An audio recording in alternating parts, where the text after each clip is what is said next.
Hello my dear students, welcome back to my channel Shubham lecture. Student finally आज मैं आपके लिए लेकर आया हूँ क्लास 12 इंग्लिश का एक वायरल पेपर। तो जितने भी हमारे स्टूडेंट इस बार हैं 12th में और जिनको 2025 बोर्ड एग्जाम देना है उनके लिए ये वीडियो बहुत ही ज़्यादा इम्पॉर्टेंट है, क्योंकि आज मैं आपको इस वीडियो में क्लास 12 इंग्लिश का एक वायरल पेपर बताने वाला हूँ पूरे सॉल्यूशन के साथ। देखो, आप लोग पेपर कोड याद कर लेना, जितने भी हमारे स्टूडेंट 2025 में बोर्ड एग्जाम देने वाले हैं ऐसे ही इंग्लिश का पेपर आने वाला है। और सिर्फ पेपर ही नहीं, मैं आपके लिए सॉल्यूशन भी लेकर आया हूं। देखिए यहाँ पर ये पूरा सॉल्यूशन रहेगा, आगे देखो ये आपका सॉल्यूशन, ठीक है। जितना भी सॉल्यूशन है देखो, देखते जाओ, सारा सॉल्यूशन में लिख कर आया हूं और इस पूरे पेपर को हम सॉल्यूशन के साथ समझने वाले हैं। तो आपको इस वीडियो को शुरू से लेकर लास्ट तक देखना है, ताकि आपका जो 100 नंबर का इंग्लिश का पेपर आता है ना, उसमें पेपर कैसे आता है, क्या क्या क्वेश्चन आएंगे, सब कुछ मैं इस क्लास में बताऊंगा। तो 2025 में अगर आप इंग्लिश का पेपर देने वाले हो तो इस पेपर को एक बार जरूर देख लेना, क्योंकि इस पेपर में से बहुत सारे क्वेश्चन इस बार आने वाले हैं। तो देखो, क्लास 12 इंग्लिश 2025, समय 3 घंटे 15 मिनट, मैक्सिमम मार्क 100 नंबर का रहेगा।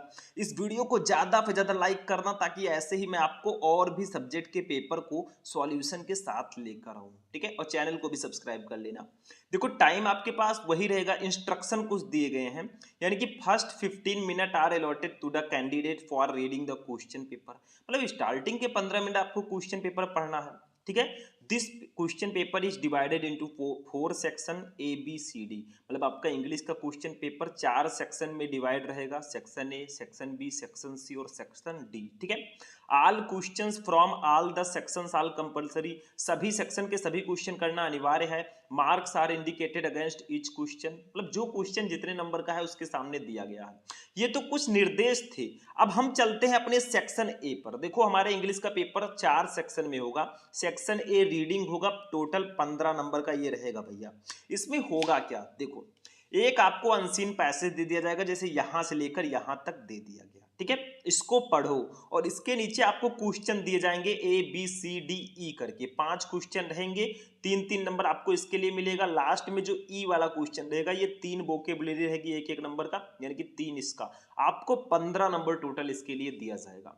अब इसको सॉल्व कैसे करना है भैया, देखो मैं इसको आपको हिंदी मीनिंग के साथ विथ आंसर आपको समझाने वाला हूं, ताकि समझो। तो ऐसे ही मैं पेपर बता दूंगा तो क्या फायदा मिलेगा आपको, ठीक है। तो पेपर का सॉल्यूशन भी मैं लेकर आया हूं, तो टेंशन बिल्कुल मत लेना। जब तक है हम, ऐसे ही मैं आपको सारे पेपर का सॉल्यूशन दूंगा। देखो देखो, ध्यान से पहले पढ़ो। Read the following passage carefully and answer the question that follow. यानी कि आप इस पैसेज को ध्यान पूर्वक पढ़ें और इसके नीचे जो क्वेश्चन दिया गया है इसका आंसर लिखें। जो क्वेश्चन दिया गया है ना, इसका आंसर हमें बाहर से नहीं लाना, इसका आंसर हमें इसी में मिलेगा। देखना, इसी में थोड़ा टाइम लगेगा, आप लोग ध्यान से देखना, मैं हिंदी मीनिंग के साथ बताने वाला हूं। देखो, we become conscious of our weakness, यानी कि बी बीकम कॉन्शियस, हमें एहसास होता है, आप आवर वीकनेस, अपनी कमजोरी का, द मूवमेंट, उस समय, बी आर प्लेस्ड, जब हमें रखा जाता है या जब हमें दिया जाता है, इन सम रेस्पॉन्सिबल, कुछ रेस्पॉन्सिबल का मतलब होता है जिम्मेदार, पोजीशन का मतलब पद। यानी कि हमें अपनी कमजोरी का एहसास तब होता है जब हम किसी जिम्मेदार पद पर आसीन होते हैं, मतलब कोई जिम्मेदार पद हमें दिया जाता है। वैसे तो बहुत सारे लोग कहेंगे हम ये कर सकते हैं, वो कर सकते हैं, लेकिन जब आपको कोई काम दिया जाए, आप उसको कर लें, तब तो माना जाएगा कि भैया आप कमजोर हैं या आप कर सकते हैं काम, ठीक है। आगे देखो, we then try to prove equal to the task, यानी कि बी, हम देन, तब, ट्राई, प्रयास करते हैं, टू प्रूव, सिद्ध करने का, इक्वल, बराबर, टू द टास्क, यानी कि कार्यों को। फिर हम उस काम को करने के लिए ना खुद को सक्षम साबित करने की कोशिश करते हैं। मतलब हम लोग ट्राई करते हैं कि हम खुद को सक्षम साबित कर सकें कि हम वो काम कर सकते हैं, ठीक है। ध्यान से पढ़ना, अभी मैं क्वेश्चन का आंसर आपको दूंगा। आगे देखो, if we are ever tempted to go stray, if, अगर, वी आर एवर, हम कभी भी, टेम्पटेड, टेम्पटेड का मतलब होता है मन होना, ठीक है, टू गो स्ट्रे, भटकने का, यानी कि हमें, अगर हमें कभी भी भटकने का भी मन होता है, इट इज दिस थॉट, ये वही विचार है, व्हिच, जो, प्रिवेंट्स, रोकता है, अस, हमें, फ्रॉम डूइंग सो, यानी कि ऐसा करने से। तो यही विचार है जो हमें ऐसा करने से रोकता है। जैसे देखो, डज द एडिटर, क्या कोई editor ever care to weigh his word, यानी कि वो अपने शब्दों को तौल कर रखता है। वेट का मतलब होता है, वे का मतलब तौल कर, हिज वर्ड अपने शब्दों को, व्हेन जब, ही लॉन्चेज मतलब जब वो आलोचना करता है, हिज फायरी डेनुसिएशन यानी कि अपनी तीखी आलोचना। देखो फायरी का मतलब होता है तीखी, डेनुसिएशन का मतलब होता है आलोचना, ठीक है। डे इन एंड डे यानी कि दिन में, आउट अगेंस्ट द गवर्नमेंट यानी कि सरकार के खिलाफ। मतलब यहां पे कहा जा रहा है क्या कोई संपादक कभी भी सरकार के खिलाफ दिन रात तीखी आलोचना करते हुए अपने शब्दों को तौल कर रखता है। कोई भी संपादक है, कोई भी मान लीजिए एंकर है, ठीक है, किसी भी न्यूज का, वो सरकार के खिलाफ बोलने से पहले अपने शब्दों को तौल कर रखता है, ठीक है। आगे देखो, बट लेकिन लेट हिम हैव, उसके पास होना चाहिए ये सीट, एक seat in the cabinet, cabinet में, ठीक है। लेकिन उसे कैबिनेट में, कैबिनेट को मंत्रिमंडल हिंदी में बोलते हैं, लेकिन उसे मंत्रिमंडल में जगह मिलनी चाहिए। क्यों? क्योंकि no one is so thoughtful, कोई उतना विचारशील नहीं होता, सो वाइज उतना बुद्धिमान नहीं होता, सो फारसाइज्ड एज सी, और उतना फारसाइज का मतलब दूरदर्शी नहीं होता, एज ही जैसा वो है, ठीक है। क्योंकि कोई भी, आप किसी को भी ले लीजिए, उतने जितना विचारशील, बुद्धिमान और दूरदर्शी कोई नहीं है। और टेक द केस ऑफ ये यंग मैन, मतलब किसी एक युवा का ही उदाहरण ले लो, किसी युवा का, जैसे हम लोग युवा हैं तो हमारा ही उदाहरण ले लो। हाउ रेकलेस, कितना लापरवाह, एंड इरिस्पॉन्सिबल, और गैर जिम्मेदार ही इज, वो है। मतलब कितना लापरवाह और कितना गैर जिम्मेदार है। बहुत सारे युवा हैं जो कुछ नहीं करते, बिल्कुल लापरवाह होते हैं, गैर जिम्मेदार होते हैं, तो उसका एग्जाम्पल दिया जा रहा है। But let him marry and have children, but let him, लेकिन उसको करने दो, मैरी शादी, एंड हैव चिल्ड्रेन, और बच्चे पैदा करने दो। लेकिन उसे शादी और बच्चे पैदा करने दो, होता क्या है, वही जो गैर जिम्मेदार युवा है ना, वो धीरे धीरे सुधर जाता है। अगर उसकी शादी हो गई, उसके बच्चे हो गए, तो उसके ऊपर जिम्मेदारी आ जाती है, वो सुधर जाएगा। वही कहा जा रहा है यहाँ पे, ठीक है, कि हमें अपनी कमजोरी का एहसास तब होता है जब हमें किसी जिम्मेदार पद पर रखा जाता है। देखो, द सेम वाइल्ड यूथ, वही उग्र युवा, इज नाउ ट्रांसफर्ड, अब वो ट्रांसफर बदल गया है, इनटू ये सोबर, एक शांत, एंड ग्रेव हाउस होल्डर, एक गंभीर गृहस्थ में। लेकिन अब वही उग्र युवा एक शांत और गंभीर गृहस्थ में बदल गया है। जो लड़का, जो युवा बिल्कुल लापरवाह और गैर जिम्मेदार था, अगर उसकी शादी हो जाए, उसके बच्चे हो जाए ना, वही युवा लड़का अब जो है एक जिम्मेदार और एक शांत गंभीर गृहस्थ में बदल जाएगा, मतलब वो भी सुधर जाएगा, क्योंकि उसके पास जिम्मेदारी आ जाएगी, बच्चे हैं, पत्नी है, सबका खर्चा उठाना है, ठीक है। वही चीज कहा जा रहा है। अब क्वेश्चन देखो क्या है, क्वेश्चन को ध्यान से पढ़ो स्टूडेंट। देखो, what does the writer want to convey through the passage, यानी कि लेखक इस गद्यांश के माध्यम से क्या संदेश देना चाहता है। तो वो क्या संदेश देना चाहता है, देखो इसका आंसर मैं आपको बताते हुए चलूंगा। अनसीन पैसेज है, बी बीकम डॉट डॉट करके हाउस होल्डर, ऐसे आपको लिख देना, इसका फर्स्ट वर्ड लास्ट वर्ड। ये तो मैंने कॉपी लिखने का तरीका बता दिया। देखो, आप लोगों को कॉपी लिखने का तरीका भी मैंने बताया है। अगर आप लोग सर्च करोगे यूट्यूब पर 12th हिंदी की कॉपी, सॉरी 12th इंग्लिश की कॉपी कैसे लिखें शुभम लेक्चरर, तो आपको क्लास मिल जाएगा। पूरी कॉपी लिखना मैंने सिखाया है। अगर वैसे लिखोगे ना, तो इंग्लिश में आपको 100 में 100 छोड़ो, 99 तो मिनिमम मिलेगा, ठीक है। तो आप अच्छे से लिखो भाई, लेकिन इसके लिए पढ़ना भी जरूरी है, ठीक। अब देखो, हम एक एक का आंसर देंगे। ए है, what does the writer want to convey through the passage, यानी कि लेखक इस गद्यांश के माध्यम से क्या कहना चाहता है, ठीक है। तो देखो क्या है, इसका आंसर कहां मिलेगा, देखो अभी मैं बताऊंगा। थ्रू द गिवन पैसेज, दिए गए गद्यांश के माध्यम से, द ऑथर वांट्स, लेखक चाहता है, टू हाईलाइट, यानी कि उजागर करना, हाउ पीपल एडॉप्ट, कैसे लोग, एडॉप्ट का मतलब होता है बदलते हैं, वो सॉरी, एडॉप्ट का मतलब होता है अनुकूलन करते हैं, एंड चेंज, और बदलते हैं, अकॉर्डिंग टू द रिस्पॉन्सिबिलिटी, यानी कि जिम्मेदारियों के अनुसार, एंड वीकनेस, और कमजोरियों के अनुसार, दैट, जो कम वित्तीय पोजीशन एक पद के साथ आता है। यानी कि दिए गए गद्यांश के माध्यम से लेखक ये हाईलाइट करना चाहता है कि लोग किसी पद के साथ आने वाली जिम्मेदारियों और कमजोरियों के अनुसार कैसे बदलते हैं। वही चीज जो ऊपर दिया गया है, देखो, we become conscious of our weakness the moment we are placed in some responsibilities. आप ये वाला आंसर भी लिख सकते हो, इसी को थोड़ा चेंज करके लिख दिया गया, यही लिख दोगे फिर भी आपको 3 नंबर मिलेगा, क्योंकि वही चीज कहा जा रहा है कि इस पैसेज के माध्यम से लेखक हमसे क्या कहना चाहता है। तो वो यही तो कहना चाहता था, we become conscious of our weakness the moment we are place in some responsible position, यानी कि वो यही कहना चाहता था, ठीक है, कि हमें अपनी कमजोरी का एहसास तब होता है जब हम किसी जिम्मेदार पद पर आसीन होते हैं। यही आप लिख दो तो वो भी नंबर मिलेगा। मैंने थोड़ा चेंज करके लिख दिया है कि through the given passage the author wants to highlight how people adopt and change according to the responsibilities and weakness that come with ये पोजीशन। यानी कि इस गद्यांश के माध्यम से लेखक ये उजागर या हाईलाइट करना चाहता है कि लोग किसी पद के साथ आने वाली जिम्मेदारियों और कमजोरियों के अनुसार कैसे अनुकूलन करते हैं और बदलते हैं, कैसे वो बदल जाते हैं जैसे जैसे उनको जिम्मेदारियां उनके ऊपर आती हैं। तो ऐसे लिखोगे फिर भी आपको 3 नंबर मिलेगा और ऐसे में भी आपको 3 नंबर मिल जाएगा, कोई दिक्कत नहीं। वही चीज है, आपको सिर्फ ढूंढ ढूंढ कर लिखना है, नंबर आपके हाथ में है। बी देखो, बी है what is the meaning of the expression to prove equal to the task. ये देखो यहां पे दिया गया है, we then try to prove equal to the task. इसका मतलब क्या होगा? To prove equal to the task का मतलब मीनिंग क्या होगा? तो देखो, to prove equal to the task, ठीक है, इसका मतलब मैंने आपको बताया था कि हम उस काम करने के लिए, किसी काम को करने के लिए खुद को सक्षम साबित करने की कोशिश करते हैं। लेकिन यहाँ पे कैसा दिया गया है देखो, the phrase to equal prove to task means, यानी कि ये फ्रेज जो है वाक्यांश कार्य के बराबर साबित होना, इसका मतलब है to do everything from developing necessary ability, यानी कि टू डू एवरीथिंग, सब कुछ करना, फ्रॉम डेवलपिंग विकसित करते हुए, नेसेसरी आवश्यकता, एबिलिटी, एबिलिटी का मतलब होता है क्षमता, ठीक है, टैलेंट, टैलेंट का मतलब प्रतिभा,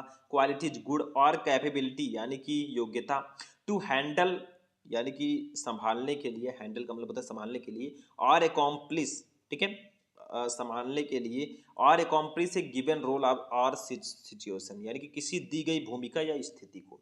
यानी कि इस वाक्यांश to prove equal to task का जो अर्थ है वो ये है कि किसी दी गई भूमिका या स्थिति को संभालने या पूरा करने के लिए आवश्यक क्षमता, प्रतिभा, गुण या योग्यता विकसित करने से लेकर सब कुछ करना, ठीक है, मतलब खुद को प्रूफ करने के लिए आपको अपनी योग्यता, अपनी प्रतिभा, अपने गुण सबको लेकर चलना, वही भैया है to prove equal to the task.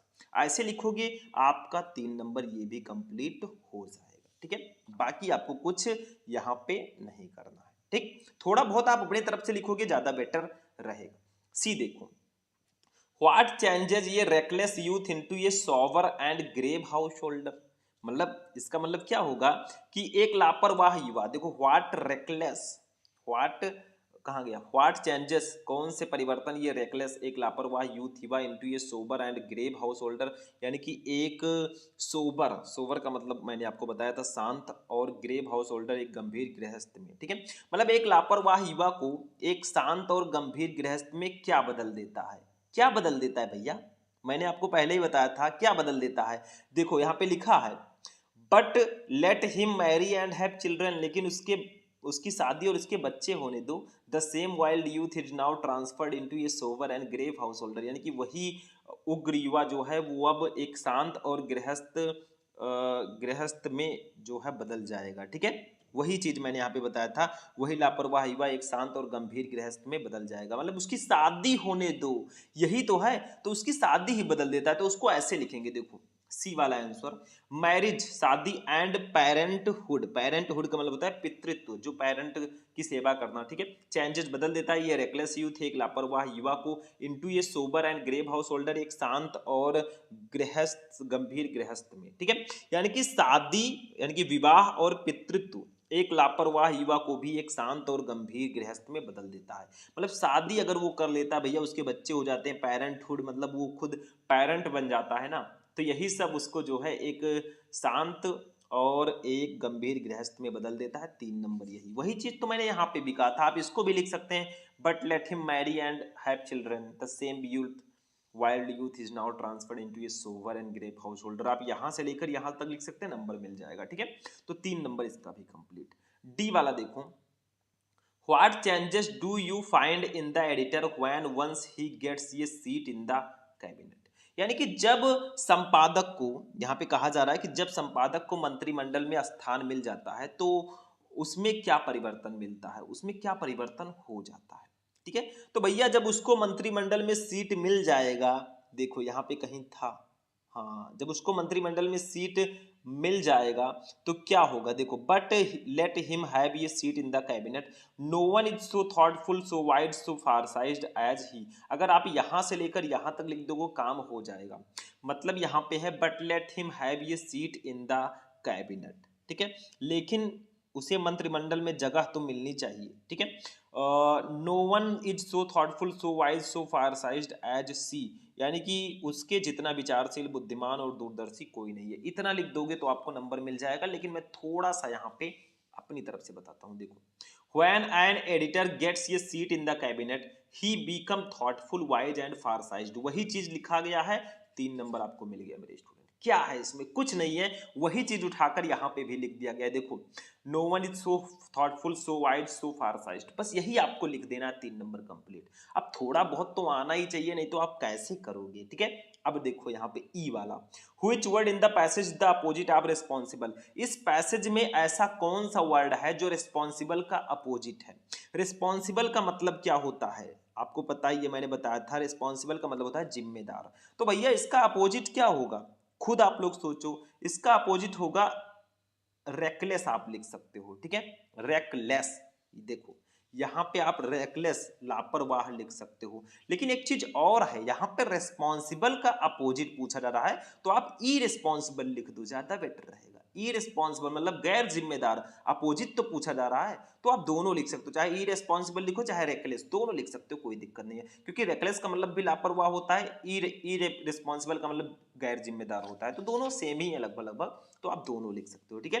दूसरा, What does the word to go astray mean in the passage? To go astray का मतलब क्या है, to go astray का मतलब भटक जाना, तो इसका मतलब क्या होगा, to go away from the correct path or correct way of doing something, यानी कि इसका मतलब क्या होगा, किसी काम को करने के सही रास्ते या सही तरीके से दूर चले जाना, उसी का मतलब होता है to go astray, यानी कि भटक जाना, ठीक है।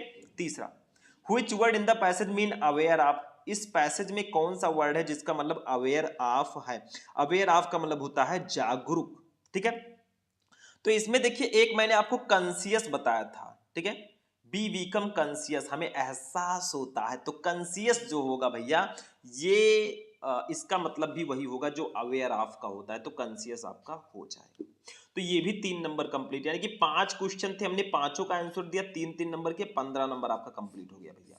देखो, मैंने ज्यादातर समझाने का कोशिश किया आपको, लेकिन इसका मैं अलग से भी एक क्लास लेकर आ जाऊंगा। अगर आप लोग कमेंट करोगे कि सर आप अनसीन पैसेज का एक स्पेशल क्लास लेकर आइए, तो आप बुलाएंगे तो हम जरूर आएंगे मेरे भाई, ठीक है। चलो इसको मैं हटाऊं, ये हमारा हो गया 15-17 मिनट इसी में चला गया। चलो आगे बढ़ते हैं। दूसरा सेक्शन बी राइटिंग पे अब हम लोग चलेंगे। देखो दूसरा, right an article on any one of the following topics in about 100 to 150 word, 10 number का मतलब आर्टिकल राइटिंग रहेगा। सेक्शन बी जो राइटिंग है ना, 20 नंबर का टोटल आता है, 10 नंबर का आर्टिकल, 10 नंबर का लेटर, ठीक है। अब इसको हम थोड़ा सा देखते हैं, ध्यान से समझना। आपको 100 से 150 वर्ड में किसी एक टॉपिक पर आर्टिकल लिखना है। जैसे ए है अर्ली राइजिंग, जल्दी उठना, बी है हेल्थ इज वेल्थ, स्वास्थ्य ही धन है, सी है योर प्लान फॉर फ्यूचर, यानी कि भविष्य के लिए आपकी योजना। तीनों में से किसी एक टॉपिक पर आपको आर्टिकल लिखना है, पूरे के पूरे 10 नंबर का आता है मेरे भाई, ठीक। अब आर्टिकल तो मैं इसमें बताऊंगा नहीं, ठीक है, अभी मैं सेक्शन सी पूरा सॉल्व कराऊंगा, ग्रामर सेक्शन, टेंशन मत लेना। लेकिन आर्टिकल अगर आपको पढ़ना है तो मैं पहले ही पढ़ा चुका हूं, आप लोग यूट्यूब पर जाना और सर्च करना class 12 English important article Shubham lecturer, आपको वीडियो मिल जाएगा। जितने भी मोस्ट इंपॉर्टेंट आर्टिकल है ना, सबको मैंने बताया है। नहीं पढ़ रहे हो, गलती आपकी है, तो जाकर अभी इस वीडियो को देखने के बाद सर्च करना, जितने भी आर्टिकल है सब मिल जाएंगे, कैसे लिखना है वो भी मैंने बता दिया है, 10 नंबर आपका कंप्लीट हो जाएगा, ठीक। तो जाकर सर्च करना, पीछे शुभम लेक्चर लगा देना, क्लास मिल जाएगा। तीसरा, अब लेटर पे आते हैं। राइट ए लेटर, एक पत्र लिखो टू द एडिटर, संपादक को, आप ये न्यूज पेपर यानी कि दैनिक समाचार, अबाउट फ्रीक्वेंट यानी कि लगातार ब्रेकडाउन, कटौती ऑफ इलेक्ट्रिसिटी, बिजली की इन योर लोकेलिटी, अपने इलाके में, यानी कि अपने इलाके में बार बार बिजली गुल होने या बिजली की कटौती की समस्या के बारे में किसी समाचार पत्र के संपादक को पत्र लिखो। भैया 10 नंबर का आता है, ये लेटर मैंने पहले ही बता दिया, इसको भी जाकर सर्च करना, class 12 English important letter Shubham lecturer, वो आपको वीडियो मिल जाएगा। जितने भी इंपॉर्टेंट लेटर हैं सबको मैंने बता दिया, उससे बाहर कुछ नहीं आएगा, 10 नंबर जाके कंप्लीट कर लो मेरे भाई, ठीक है। जो भी सर्च करना है पीछे शुभम लेक्चरर लगाना, सब मिलेगा। तो इसके बाद देखिए, अगर मान लो आपको ये नहीं पता है तो दूसरा कर सकते हैं, write a letter to the principal, यानी कि अपने प्रधानाचार्य को एक पत्र लिखो आप योर कॉलेज, अपने कॉलेज के, to grant your full fee concession, यानी कि अपने पूरे फीस में छूट देने के लिए। तो अपने कॉलेज के प्रिंसिपल को पूरी फीस में छूट देने के लिए एक पत्र लिखो। भैया ये भी आपके पूरे का पूरा 10 नंबर का होगा, दोनों में से आप जो चाहें वो कर सकते हैं। 20 नंबर का ये हो गया 10 आर्टिकल 10 लेटर। अब सेक्शन सी पे चलेंगे, ग्रामर सेक्शन 25 नंबर का आता है, इस पे चलते हैं और इसको समझते हैं। इसका सॉल्यूशन भी मैं दूंगा, टेंशन नॉट, ठीक है। देखो जैसे ए वाला हमारा है, ध्यान से समझना, बहुत ध्यान से, क्योंकि ऐसा क्लास आपको बार बार नहीं मिलने वाला। देखो ए, ये फॉरेनर हु सेटल्स इन ये कंट्री, देखो 4 नंबर है, choose the correct option to answer the question questions, ठीक है। 10 नंबर के आपके रहेंगे, यानी कि 5 ऑब्जेक्टिव क्वेश्चन रहेंगे, जिसमें आपका one word substitution, idioms and phrases, antonym, synonym, syntax, ये सब रहेंगे, ठीक है। 10 नंबर आपको मिलेगा। देखो ए वाला, ये फॉरेनर हु सेटल्स इन ये कंट्री इज कॉल्ड, यानी कि किसी देश में बसने वाले विदेशी को क्या कहते हैं। ये फॉरेनर एक विदेशी, हु सेटल्स जो बसता है, इन ये कंट्री एक देश में, इज कॉल्ड कहलाता है। किसी देश में बसने वाले विदेशी को क्या कहते हैं। फर्स्ट है इमिग्रेंट, यानी कि अप्रवासी। सेकंड है एमिग्रेंट, यानी कि प्रवासी। थर्ड है एलियन, एलियन का मतलब होता है विदेशी। फोर्थ है विजिटर, विजिटर का मतलब होता है आगंतुक। तो भैया उसको हम इमिग्रेंट बोलते हैं, ऐसे आप लोग लिखना सेक्शन सी। 4 का ए का फर्स्ट सही होगा इमिग्रेंट, आपको 2 नंबर मिल जाएगा। सिंपल सिंपल, ठीक है। तो ऐसे इमिग्रेंट का मतलब होता है अप्रवासी, यही सही होगा, ठीक है। B, to die in harness means, यानी कि काम करते हुए मरना, इसका अर्थ क्या होगा।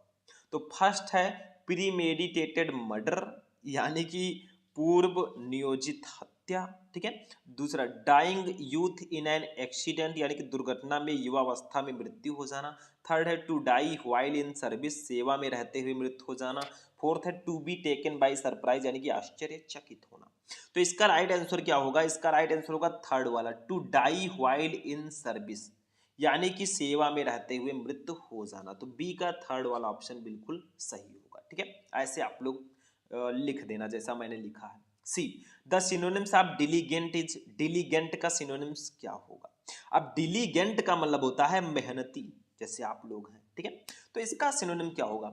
फर्स्ट है इंटेलिजेंट, बुद्धिमान, नो। सेकंड है एनर्जेटिक, ऊर्जावान, नहीं। थर्ड है मॉडेस्ट, मामूली, नहीं। फोर्थ है इंडस्ट्रियस, यानी कि मेहनती, हाँ यही तो सही होगा। डिलीगेंट का मतलब भी मेहनती और इंडस्ट्रियस का मतलब भी मेहनती, तो सी का चौथा वाला ऑप्शन बिल्कुल करेक्ट होगा। डी देखो, cattles are grazing in the field, which word in this sentence is an error. मतलब cattles are grazing in the field, इसमें किस सेंटेंस में किस वर्ड में गलती है, इस सेंटेंस में किस वर्ड में गलती है, ये सिंटैक्स है। देखो फर्स्ट है कैटल, सेकंड है आर, थर्ड है इन, फोर्थ है द। तो भैया इसमें कैटल्स में गलती है, कैटल्स नहीं रहेगा, ठीक है। यहाँ पे कैटल्स नहीं रहेगा, तो फर्स्ट वाला ऑप्शन आपका बिल्कुल सही है, ठीक है। आप लिख सकते हैं the cattle are grazing in the field, ये सही होगा, ठीक है। या cattle are grazing in the field. E देखो, the antonym of inevitable is, inevitable का एंटोनिम क्या होगा।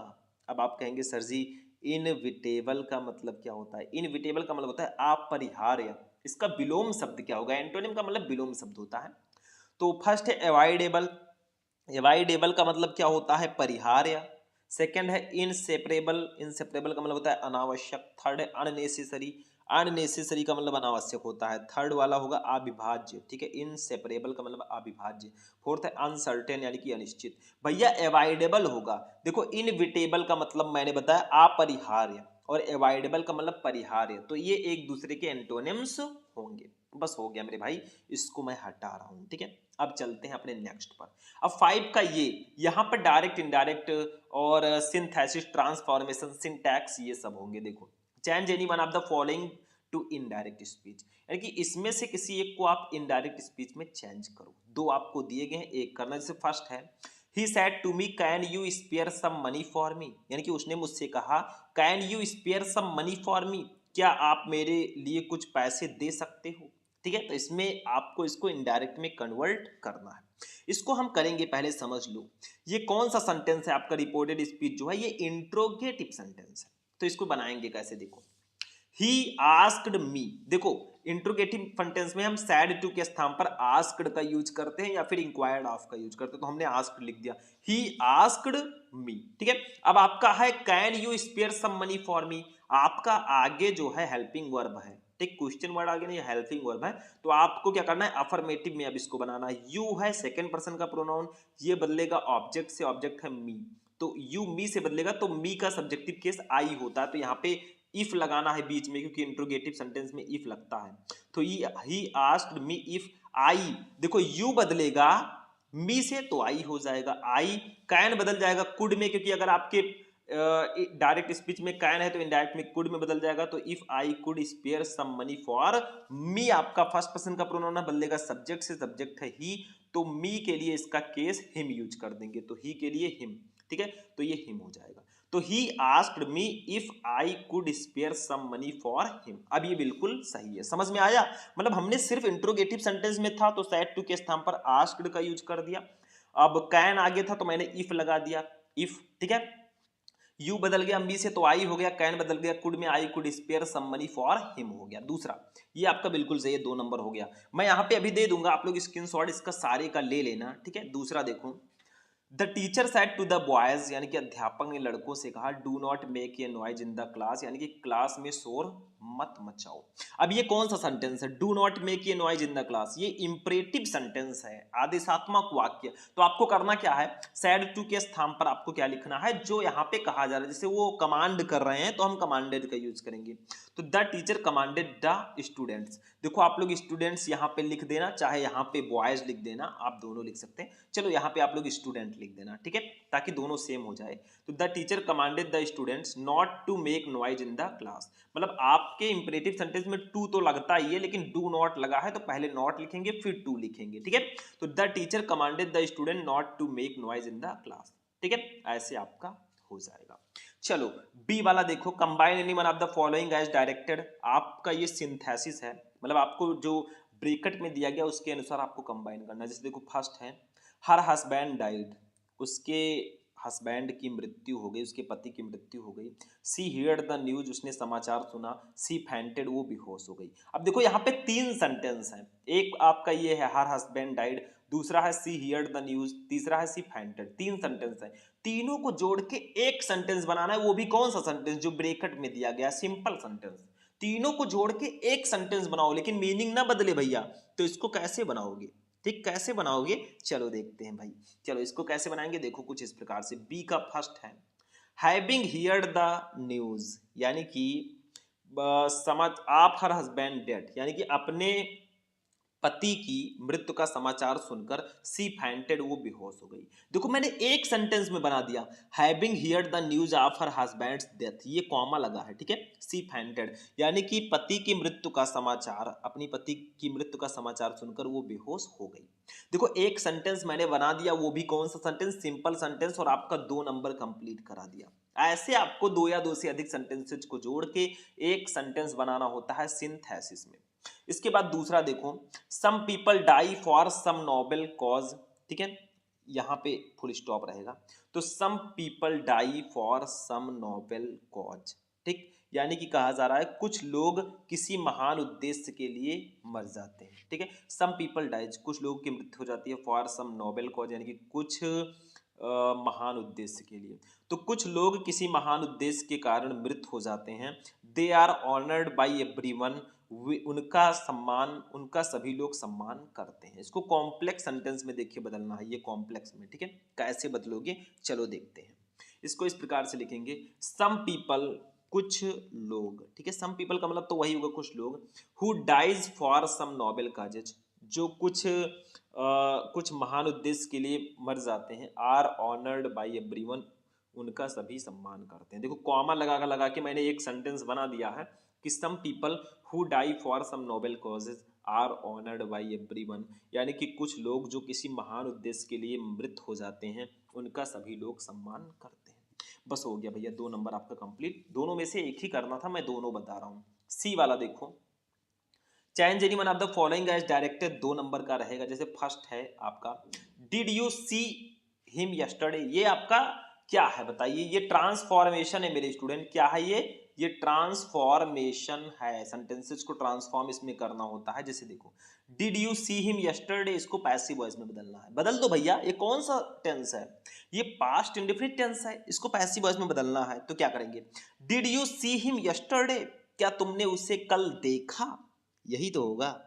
ठीक, जो मैं बोल रहा हूं यही चीज होगा, क्या तुमने उसे कल देखा, इसको पैसिव वॉइस में बदलो।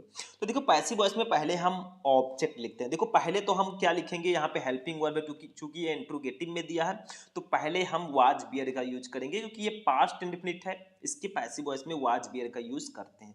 तो वाज हम पहले लगाएंगे, ठीक है। अब फिर हम ऑब्जेक्ट लिखेंगे। ऑब्जेक्ट क्या है, क्या तुमने कल उसको देखा, किसको देखा, उसे, हिम, ये ऑब्जेक्ट है। हिम का सब्जेक्टिव केस होगा ही, तो वाज ही, ठीक है। फिर सी का थर्ड फॉर्म लगाएंगे सीन, ठीक है। बाय यू, बाय लगाकर सब्जेक्ट लिख देंगे, यू यस्टरडे, ऐसे लिख देंगे जैसे इसमें लिखा है। देखो सी का first, was he scene bye you yesterday, ऐसे लिख देंगे, स्क्रीनशॉट आप लोग ले लेना। दूसरा, Tulsidas was one of the greatest poets, यानी कि तुलसीदास महानतम कवियों में से एक थे, ठीक है। इसको पॉजिटिव डिग्री में बदलना है, क्योंकि ये सुपरलेटिव डिग्री में है। देखो ग्रेट में ईएसटी लगा है, इसको पॉजिटिव में ऐसे लिखेंगे, very few poets are as great as Tulsidas. वही चीज है, सेम वही चीज है, मतलब कुछ लोग इसका मतलब क्या होगा आप लोग खुद ही बताएं, और बहुत ज़्यादा ये इंपॉर्टेंट है मेरे हिसाब से, ठीक है। तो सारे के सारे क्वेश्चंस को आप लोगों को तैयार करके ही जाना है, ठीक है। देखो, ठीक है, तो इसका मतलब क्या होगा, very few poets are as great as Tulsidas, यानी कि तुलसीदास जितने महान कवि बहुत कम है, वही चीज है, ठीक है। तो ये आपका भैया ये भी हो चुका है। इसमें एक चीज और है, अब हम दोनों पेजेस को हटाएंगे और अपने नेक्स्ट वाले पे चलेंगे। देखो डी वाला, ये सिंटैक्स है, correct any one of the following, हाँ, correct any one of the following sentences, किसी एक सेंटेंस को आपको सही करके लिखना है, ये सिंटैक्स है। जैसे फर्स्ट है, milk is preferable than tea, ठीक है, milk is preferable than tea, ये आपको दिया गया, यानी कि दूध चाय से बेहतर है। तो इसमें ऐसे इसको सही करके लिखेंगे, milk is preferable to tea, than के जगह पर टू लगा देंगे, बस सही हो जाएगा ये, क्योंकि प्रीफरेबल के साथ टू लगेगा। दूसरा, he had received a letter yesterday, उसे कल एक पत्र मिला, नहीं बेटा, he received a letter yesterday, ये आपका रहेगा, ही हैड नहीं रहेगा, ठीक है। तो ये आपका हो गया सिंटैक्स, दोनों मैंने सही करके लिख दिया। ई वाला देखो, use any one of the following pairs of word in your own sentence to make the difference in their meaning clear, ठीक है। इसको थोड़ा सा मैं बताने का प्रयास करूंगा। जैसे फर्स्ट देखो, इसमें करना क्या है, जैसे ये स्टेशनरी स्टेशनरी दोनों दिखने में सेम लग रहे हैं, लेकिन इसका मीनिंग अलग अलग है। इसको प्रूफ करना है कि आप इसको सेंटेंस में यूज करके दिखाइए कि ये दोनों अलग अलग है। दूसरा, साइट साइट, इन दोनों को प्रूफ करके दिखाइए, तो मैं कर देता हूं। देखो, ये आपका रहा भैया स्टेशनरी, ठीक है, ये क्या है, स्टेशनरी। इस स्टेशनरी का मतलब होता है स्थिर। तो देखो स्टेशनरी, इसको मैं सेंटेंस में यूज करता हूं, ऐसे आपको यूज करना जैसे इसमें यूज किया गया है। एन एस्ट्रोनॉट, एक अंतरिक्ष यात्री, will attempt to leave the stationary spaceship and then return to it, यानी कि एक अंतरिक्ष यात्री स्थिर अंतरिक्ष यान को छोड़ने का प्रयास करेगा और फिर उसी में वापस आ जाएगा। ये आपका इसका मतलब स्थिर हो गया। ये दूसरा जो स्टेशनरी है भैया, इसको हम बताते हैं, ये स्टेशनरी जो है इसका मतलब स्टेशनरी होता है जैसे कॉपी किताब की दुकान। तो यू हैव टू पे, आपको पे करना होगा डबल द अमाउंट, यानी कि double amount for stationery, stationery के लिए, including pen and pencil there, यानी कि पेन और पेंसिल को लेकर, ठीक है। तो आपको वहां पेन और पेंसिल सहित स्टेशनरी के लिए दोगुनी राशि चुकानी पड़ेगी। ऐसे देखो, साइट साइट है, इस साइट का मतलब होता है दृश्य और इस साइट का मतलब होता है साइट, ठीक। देखो ये साइट, इसको मैं करता हूं, it was a magnificent sight to see the mountain, यानी कि इट वाज, ये था, ये मैग्निफिसेंट साइट, एक शानदार दृश्य, टू सी द माउंटेन, यानी कि पहाड़ों को देखना। तो पहाड़ों को देखना एक शानदार दृश्य था। इस साइट का मतलब साइट होता है, you need to visit the construction site to see the modification, यानी कि संशोधनों को देखने के लिए आपको निर्माण स्थल पर जाना होगा। तो ऐसे आपको सेंटेंस में यूज करना होता है, नंबर आपको दे दिया जाता है। अब सेक्शन डी पे हम लोग चलेंगे। सबसे ज्यादा नंबर का सेक्शन यही होता है, पूरे 40 नंबर का। इसमें प्रोज, पोएट्री और सप्लीमेंट्री के क्वेश्चंस आते हैं। इसको हम लोग समझते हैं, क्योंकि ये समझना बहुत ही ज्यादा जरूरी है, ठीक है, और जानना भी जरूरी है, ठीक। तो इन सबको हम देखते हुए चलेंगे आज। चलो देखते हैं भैया। सबसे पहले एक चीज और है इसमें, थोड़ा सा ध्यान देना, ये Hindi to English translation 5 number का आता है, ये भी करना आपको सीखना है, मैं बताऊंगा आगे आगे। सेक्शन डी देखते हैं। देखो पहले प्रोज के क्वेश्चन रहेंगे 7 number. Answer the following question in about 40 word, 8 number का रहेगा। ठीक है, आपको कैसे क्वेश्चन दिया जाएगा देखो, पहले प्रोज की मैं बात कर रहा हूँ। प्रोज का 2 शॉर्ट 1 लॉन्ग रहेगा 15 नंबर। फिर पोएट्री का एक स्टैंजा 1 सेंट्रल आइडिया 10 नंबर। फिर सप्लीमेंट्री का भी 2 शॉर्ट 1 लॉन्ग 15 नंबर, टोटल मिलाकर 40 नंबर होगा। देखो ए है, what does Mukesh want to become in life. Mukesh अपने जीवन में क्या बनना चाहता था। ठीक है, ये क्वेश्चन काफी ज्यादा इंपॉर्टेंट है, तो इसको आपको बिल्कुल भी मिस नहीं करना है। पहले मैं प्रोज की बात कर रहा हूं, ठीक है, पहले मैं प्रोज की बात कर रहा हूं। ठीक, चलो आगे बढ़ते हैं, क्या है देखते हैं। आगे देखो और लगा है भैया, ठीक है, ये आपका लॉस्ट स्प्रिंग चैप्टर का क्वेश्चन था ये वाला। दूसरा देखो, what did the author think when he was droning in deep water. यानी कि what did the author think, लेखक क्या सोच रहा था, व्हेन जब he was droning in deep water, जब वो गहरे पानी में डूब रहा था। तो जब लेखक गहरे पानी में डूब रहा था तो उसने क्या सोचा, ये डीप वाटर चैप्टर का क्वेश्चन है। तो दोनों में से कोई एक करो, 4 नंबर ले जाओ। ऐसे बी रहेगा, from where did the peddler get the idea of world being a rat trap. यानी कि फ्रॉम वेयर कहाँ से डिड द पेडलर फेरी वाले को गेट द आइडिया विचार आया, ऑफ वर्ड संसार को, बीइंग ए राइट ट्रिप की एक चूहेदानी है। यानी कि फेरी वाले को ये विचार कहाँ से आया कि दुनिया एक चूहेदानी है। नहीं पता तो और लगा है भैया, ये द राइट ट्रिप चैप्टर का क्वेश्चन है। देखो, what did Gandhi ji do after knowing the miserable condition of the farmers and Champaran. यानी कि चंपारण में किसानों की माइजरेबल कंडीशन यानी कि दयनीय स्थिति को जानने के बाद, नोइंग का मतलब होता है जानने के बाद, गांधी जी ने क्या किया। ठीक है, ये आपका हो गया। तो 2 शॉर्ट आंसर टाइप क्वेश्चन आपको करने होते हैं 8 नंबर का, एक लॉन्ग रहेगा 8वां question. Answer any one of the following question in about 30 word, आपको 30 शब्दों में इसका आंसर देना है। सॉरी 80 वर्ड, 80 शब्दों में। A, what was the contribution of the ordinary people to the freedom movement.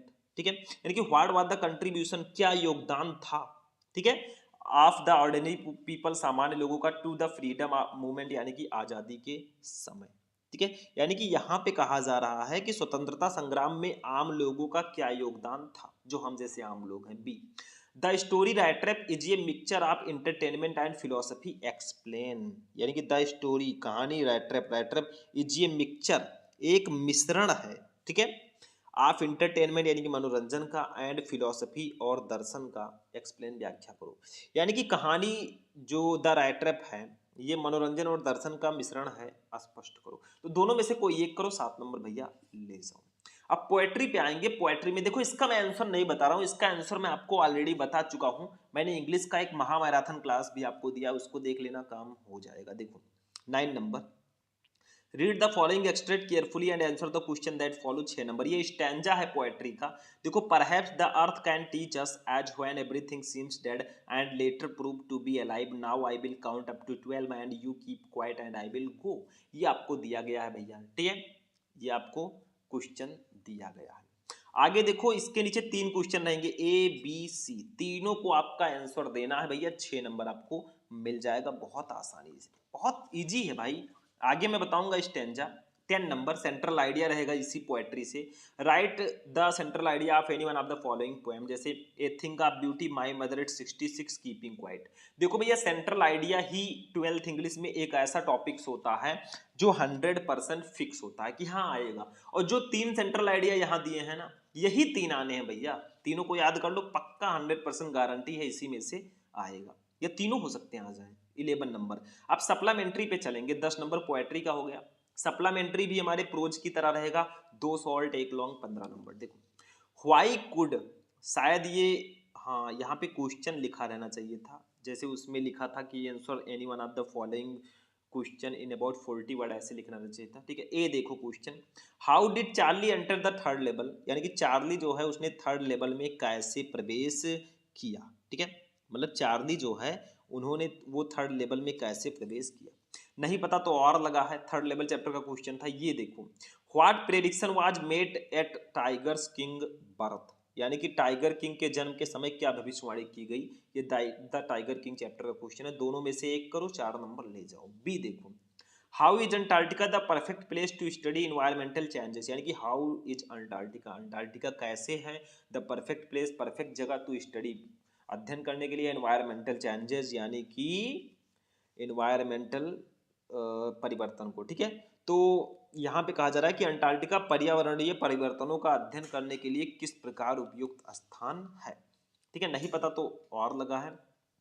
Why was Sadao sent to America, सदाओं को अमेरिका क्यों भेजा गया, भैया पढ़ाई के लिए भेजा गया और क्यों, ठीक है। ये हो गया। एक इसमें लॉन्ग भी रहेगा 12 number. Answer any one of the following question in about 80 word. 7 number का ए देखो, describe Antarctica in your own words on the basis of the lesson journey to the end of the earth, यानी कि journey to the end of the earth पाठ के आधार पर Antarctica को का अपने शब्दों में आपको व्याख्या करना है। B, write about the outcome of Charlie's quest for the third level at Grand Central Station, यानी कि ग्रैंड सेंट्रल स्टेशन पर द थर्ड लेवल के लिए चार्ली की खोज के परिणाम के बारे में लिखिए। बस यही आपको लिखना होता है। तो भैया पूरा पेपर हमारा फिनिश हो गया। 40 मिनट का अप्रॉक्स ये क्लास हो गया और क्लास बहुत स्पेशल था। हमने आपको बताया कि 4 सेक्शन में आपका पेपर होगा, ए बी सी डी। ए वाला सेक्शन रहेगा 15 नंबर का, बी वाला रहेगा 20 नंबर का, सी वाला रहेगा 25 नंबर का, डी वाला रहेगा 40 नंबर का। टोटल 100 नंबर का पेपर रहेगा। सॉल्यूशन मैंने जहां तक हो सकता था आपको दिया और आगे भी मैं आपको बताता रहूंगा, टेंशन बिल्कुल मत लेना। इस वीडियो को लाइक करना, चैनल को सब्सक्राइब कर लेना, जाते जाते अपने दोस्तों के साथ भी शेयर करना। फिर हम लोग मिलते हैं नेक्स्ट वीडियो में नेक्स्ट टॉपिक के साथ। तब तक के लिए जय हिंद।